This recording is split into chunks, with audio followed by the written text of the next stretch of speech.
ആ കള്ളവോട്ട് ചെയ്ത ആളിനെക്കുറിച്ച് അതിൻ്റെ ഡീറ്റെയിൽസ് ഞാൻ എടുത്തപ്പോൾ എനിക്ക് മനസ്സിലാക്കാൻ കഴിഞ്ഞു. അയാളുടെ പേര് യഥാർത്ഥത്തിലുള്ളത് പേര് കരുണാകരൻ എന്നാണ്. വീട്ടുപേരും എല്ലാം സെയിം. അതേ ആളിൻ്റെ പേര് മറ്റൊരു ബൂത്തിലുണ്ട്. അവിടെ കൊടുത്തിരിക്കുന്ന പേര് കരുണാകരൻ എന്നതിന് പകരം കുരുണാകരൻ എന്ന് കൊടുത്ത് അയാളവിടെ കള്ളവോട്ട് ചെയ്തു. രാഹുൽ ഗാന്ധി പുറത്തു കൊണ്ടുവന്ന വോട്ടർ പട്ടികയിലെ തട്ടിപ്പ് ഇപ്പോൾ രാജ്യവ്യാപകമായി ചർച്ച ചെയ്യുകയാണ്. വളരെ വ്യാപകമായ പ്രക്ഷോഭത്തിന് തന്നെയാണ് കോൺഗ്രസ് തയ്യാറെടുക്കുന്നത്. നേരത്തെ ഇത്തരത്തിലുള്ള തട്ടിപ്പ് കണ്ടെത്തുകയും അത് പുറത്തു പറയുകയും ചെയ്ത കേരളത്തിലെ ഇതിന് മുന്നിൽ നിന്ന് നയിച്ചത് അടൂർ പ്രകാശാണ്. UDF കൺവീനർ അടൂർ പ്രകാശ് നമ്മോട് സംസാരിക്കുന്നു. എങ്ങനെയാണ് ഇതിലുള്ള സമരത്തിൻ്റെയൊക്കെ ഒരു അടുത്തൊരു ഘട്ടം എങ്ങനെ തുടങ്ങാൻ ഉദ്ദേശിക്കുന്നത്? 2019 ഞാൻ ആറ്റിങ്ങൽ പാർലമെൻറ്റ് നിയോജകമണ്ഡലത്തിൽ മത്സരിക്കുന്ന സമയത്ത് യഥാർത്ഥത്തിൽ ഞാൻ അവിടെ വിജയിക്കും എന്ന് കരുതിയല്ല ഞാനവിടെ പോയത്. പാർട്ടി എന്നോട് അവിടെ മത്സരിക്കണമെന്ന് പറഞ്ഞപ്പോൾ പാർട്ടി പറഞ്ഞ ദൗത്യം ഞാൻ ഏറ്റെടുത്താണ് അവിടേക്ക് പോയത്. അവിടെ പോയി കുറേ വർക്കുകൾ നടത്തി കഴിഞ്ഞപ്പോൾ അവിടെയുള്ള പാർട്ടി പ്രവർത്തകരുടെ ആത്മാർത്ഥത, പാർട്ടി പ്രവർത്തകരാണ്, നേതാക്കന്മാരുടെ അല്ല, പാർട്ടി പ്രവർത്തകരുടെ ആത്മാർത്ഥത കണ്ടപ്പോൾ അവരോടൊപ്പം ഞാനും നിന്ന് കഴിഞ്ഞ് ഞാൻ കാര്യങ്ങളിലേക്ക് കടന്നു പോയപ്പോഴാണ് എനിക്ക് മനസ്സിലാക്കാൻ കഴിഞ്ഞത് വോട്ടേഴ്സ് ലിസ്റ്റിൻ്റെ അപാകതകൾ.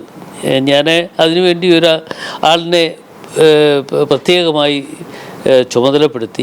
ചുമതലപ്പെടുത്തിയ ആൾ കണ്ണൂർ സ്വദേശിയാണ്. അയാളെ വിളിച്ചു വരുത്തി അദ്ദേഹത്തിനോട് ഞാൻ പറഞ്ഞു, ഇത് പരിശോധന നടത്തിയിട്ട് എങ്ങനെയാണ് ഇതിനകത്ത് അധിക വോട്ട് വന്നിട്ടുണ്ടോ കള്ളവോട്ടുണ്ടോ എന്ന് കണ്ടുപിടിക്കാൻ ഞാൻ നിർദ്ദേശം കൊടുത്തു. ആ നിർദ്ദേശം കൊടുത്തതനുസരിച്ച് ആ വോട്ടേഴ്സ് ലിസ്റ്റ് അദ്ദേഹം പരിശോധന നടത്തി ശേഷം എനിക്ക് റിപ്പോർട്ട് തന്നപ്പോൾ 1,14,000 കള്ളവോട്ടുകൾ 2019 ഓർത്തോണം. 1,14,000 വോട്ടുകൾ കള്ളവോട്ടുകളുണ്ട് എന്ന് കണ്ടെത്തി കഴിഞ്ഞ് ഇത് ആരോട് പറയും? ഇലക്ഷൻ കമ്മീഷൻ എടുത്തോ അല്ലെങ്കിൽ മറ്റൊരാളുടെ അടുത്തോ ഇത് പറഞ്ഞാൽ ഇവർ സമ്മതിക്കുന്നില്ല. അപ്പോൾ അങ്ങനെ വന്നപ്പോൾ ഞാനതൊരു പത്രസമ്മേളനം നടത്തി. തിരുവനന്തപുരം പ്രസ് ക്ലബ്ബിൽ വെച്ച് പത്രസമ്മേളനം നടത്തി. രണ്ടും കൽപ്പിച്ചാണ് നടത്തുന്നത്, അതുകൂടെ പറയാം. എന്ന് വെച്ചാൽ എനിക്കും പൂർണ്ണ ബോധ്യം വരുന്നില്ല ഇത് ശരിയോ തെറ്റോ എന്നതിനെക്കുറിച്ച്. എനിക്ക് ഒരു ചെറിയ ഒരു സംശയം. അപ്പോൾ അങ്ങനെ നിൽക്കുന്നു എന്നുള്ളൂ. ഇത്രയും കള്ളവോട്ടുകൾ വരുമോ എന്ന് കണ്ടപ്പോൾ ഈ ചുമതലപ്പെടുത്തിയ ആൾ പറഞ്ഞു, ധൈര്യമായിട്ട് പറയാമെങ്കിൽ പറയണം എന്നോട് പറഞ്ഞു.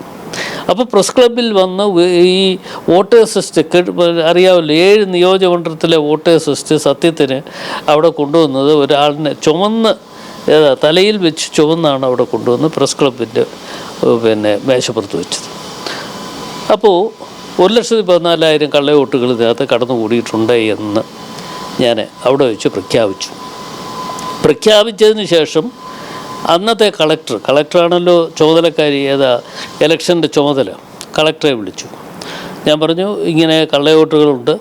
അപ്പോൾ അവർ പറഞ്ഞു, സാർ അങ്ങനൊരു കാര്യം അവിടെ ഇല്ല, അവിടുത്തെ എല്ലാം ഭംഗിയായി നടക്കുകയാണ്, ഒരു കുഴപ്പമില്ലാന്ന് പറഞ്ഞു. ഞാൻ പറഞ്ഞു അങ്ങനെയാണെങ്കിൽ എനിക്ക് പരാതിയില്ല, പക്ഷേ കള്ളവോട്ടുണ്ട് എന്ന് കണ്ടെത്തിയാൽ അതിന് നടപടിയെടുത്തേ പറ്റത്തുള്ളൂ എന്ന് പറഞ്ഞപ്പോൾ അവരെന്നെ സമാധാനിപ്പിക്കുക. എന്ന് വെച്ചാൽ അവരെൻ്റെ കൂടെ പണിയെടുത്തവരാണ്, 2016 വരെ എൻ്റെ കൂടെ പണിയെടുത്ത ആളുകളാണ്.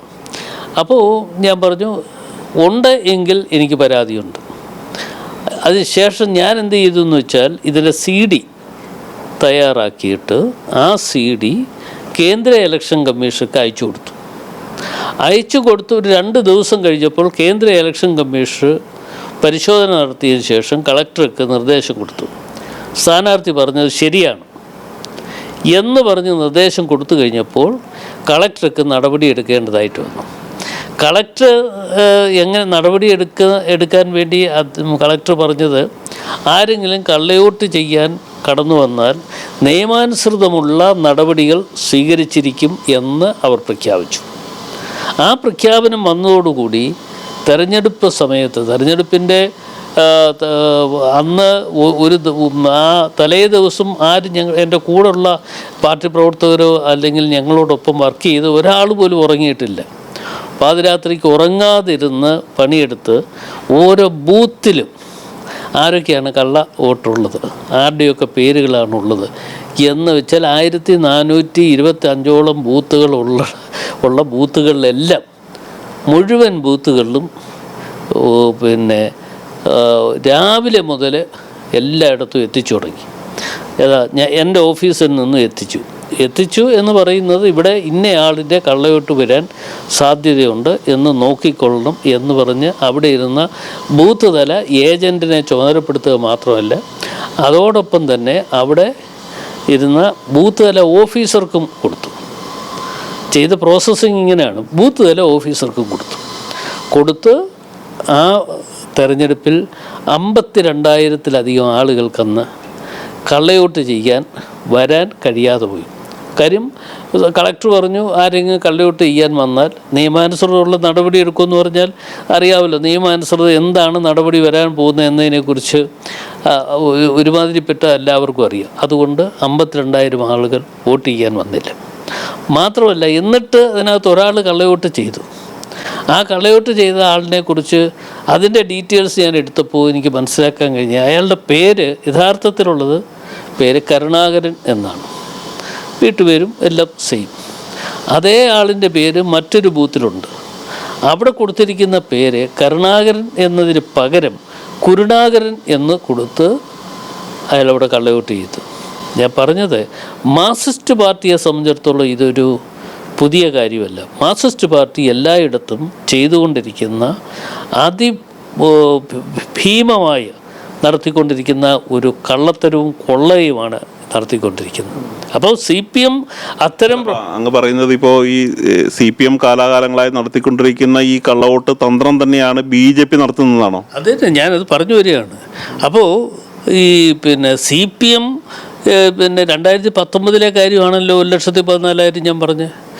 ഞാൻ 2024 തെരഞ്ഞെടുപ്പിൽ മത്സരിക്കാൻ പാർട്ടി എന്നെ നിയോഗിച്ചു കഴിഞ്ഞപ്പോൾ ഞാനത് പരിശോധന നടത്താൻ വേണ്ടി തീരുമാനമെടുത്തു. എനിക്കറിയാം ഇതെന്തെങ്കിലുമൊക്കെ കുഴപ്പങ്ങൾ ഉണ്ടാകുമല്ലോ എന്ന് മനസ്സിലാക്കിക്കൊണ്ട് തന്നെ പരിശോധന നടത്തി. അപ്പോൾ എനിക്ക് മനസ്സിലാക്കാൻ കഴിഞ്ഞ് 1,14,000 വോട്ടിൽ ഒരാളിനെ പോലും അവർ ഒഴിവാക്കിയില്ല. പരാതി കൊടുത്തു കഴിഞ്ഞപ്പോൾ മരണപ്പെട്ട ആളുകളുടെ ചില ആളുകളുടെ പേരുകൾ ഞങ്ങൾ ഒഴിവാക്കി എന്ന് പറഞ്ഞ് നമുക്ക് ചുമതലയുള്ള ഓഫീസർ എനിക്ക് രേഖാമൂലം അതായത് വളരെ തുച്ഛമായിട്ടുള്ള 100, 300, 400 വോട്ടാണ് ഒഴിവാക്കി എന്ന് പറയുന്നത്. അപ്പോൾ അന്ന് ചെയ്ത ഒരു കാര്യം എന്താണെന്ന് വെച്ചാൽ, ഈ 1,14,000 വോട്ടുകൾ കള്ളവോട്ടുകൾ ഉണ്ട് എന്ന് മനസ്സിലാക്കിക്കൊണ്ട് ഗവൺമെൻറ് ചെയ്ത ഒരു കാര്യം, ഈ ഉദ്യോഗസ്ഥന്മാരെല്ലാം NGO യൂണിയൻ്റെയും മറ്റു ആളുകളാണ്, അവരുടെ ഉദ്യോഗസ്ഥന്മാരാണ്. അവർക്ക് വാക്കാൽ കൊടുത്തിരിക്കുന്ന നിർദ്ദേശം എന്ന് പറയുന്നത്, ഒരു കാരണവശാലും ഇതിനകത്തുള്ള വോട്ടേഴ്സ് ലിസ്റ്റ് ആരെയും ഒഴിവാക്കാൻ പാടില്ല എന്ന് വെച്ചാൽ കള്ളവോട്ട് 1,14,000 ഉള്ളത് അവിടെ നിലനിർത്തണം. അതുകൂടാതെ വീണ്ടും 50,000 വോട്ടുകൾ കൂടി അവർ ചേർത്തു. 1-2 അല്ല, 50,000 വോട്ടുകൾ കൂടി ചേർത്തു. ആ 50,000 വോട്ടുകൾ കൂടി ചേർത്തപ്പോൾ 1,64,000 വോട്ടുകൾ കള്ളവോട്ടുകൾ ഉണ്ട്, ആറ്റിങ്ങൽ പാർലമെൻറ്റ് നിയോജകമണ്ഡലത്തിൽ ഉണ്ട് എന്ന് കണ്ടെത്തി. ഇതെല്ലാം വലിയ പ്രോസസ്സിങ് നടത്തിയാണ്, വലിയ ജോലികൾ ചെയ്തതാണ്. എത്രയോ ആളുകളുടെ ജോലികൾ എത്രയോ ദിവസം ഇരുന്ന് പണിയെടുത്തതിൻ്റെ അടിസ്ഥാനത്തിൽ കണ്ടെത്താൻ കഴിഞ്ഞാണ്. അപ്പോഴും ഇലക്ഷൻ കമ്മീഷനും മറ്റും കൊടുത്തപ്പോൾ അവർ കൊടുത്ത നിർദ്ദേശം അനുസരിച്ചാണ് 200 അല്ലെങ്കിൽ 300 വോട്ടുകൾ ഒഴിവാക്കി എന്ന് പറഞ്ഞ് എന്നെ തൃപ്തിപ്പെടുത്താൻ വേണ്ടി അവർ ലിസ്റ്റ് തന്നു. അപ്പോഴും ഇതിനകത്ത് കുഴപ്പമുണ്ടായി എന്ന് മനസ്സിലാക്കിക്കൊണ്ട് ഞാൻ ഹൈക്കോടതിയെ സമീപിച്ച് ഇതിൻ്റെ കള്ളവോട്ടുകൾ ഇന്ന തരത്തിൽ ഇന്ന പേജിൽ ഇന്ന ആളുകളിൽ ഉണ്ട് എന്ന് പറഞ്ഞ് അതിൻ്റെ പ്രൂഫ് അനുസരിച്ച് അവിടെ കൊടുത്തു കഴിഞ്ഞപ്പോൾ കോടതി പറഞ്ഞു, നിയമാനുസൃതം നടപടി ഉണ്ടാകണം. അതുകൊണ്ട് എല്ലാ ബൂത്തുകളിലും 1426 ബൂത്തുകളുള്ളിടത്ത് എല്ലായിടത്തും വെബ് ക്യാമറ സിസ്റ്റം വെക്കണമെന്ന് പറഞ്ഞു. ആ വെബ് ക്യാമറ സിസ്റ്റം വെച്ചാണ് ഈ തെരഞ്ഞെടുപ്പിലും തുച്ഛമായ വോട്ടിനാണെങ്കിലും ഞാൻ ജയിച്ചത്. ഞാൻ വലിയ ഭൂരിപക്ഷത്തിലൊന്നും വിജയിച്ചു വന്ന ഒരാളല്ല. ഞാൻ പറഞ്ഞത് അത്തരത്തിൽ ഉള്ള ഒരു വലിയ ചതിവ്, വലിയ കുഴപ്പങ്ങൾ മാർക്സിസ്റ്റ് പാർട്ടി ബോധപൂർവമായി കേരളത്തിൽ നടപ്പാക്കുന്നുണ്ട്. അപ്പോൾ കേരളത്തിൽ നടപ്പാക്കിയതിൻ്റെ മറ്റൊരു ഭാഗമായിട്ടാണ് ഇന്ന് ബഹുമാനായ പ്രതിപക്ഷ നേതാവ് എന്നുള്ള നിലയിൽ ശ്രീ രാഹുൽ ഗാന്ധി ഇന്ന് ബീഹാറിലെ തെരഞ്ഞെടുപ്പുമായി ബന്ധപ്പെട്ടുകൊണ്ട് അവിടെ നടന്നിട്ടുള്ള കൊള്ളരുതായ്മകളും കള്ളത്തരങ്ങളും എല്ലാം കണ്ടെത്തി അതിൻ്റെ ഒരു കുറച്ച് ഭാഗങ്ങൾ നിങ്ങളുടെയൊക്കെ മുമ്പിൽ പ്രദർശിപ്പിച്ചു എന്നാണ് ഞാൻ മനസ്സിലാക്കുന്നത്. ഇതെല്ലാ ഇടങ്ങളിലും ചെയ്തു. ഇപ്പോൾ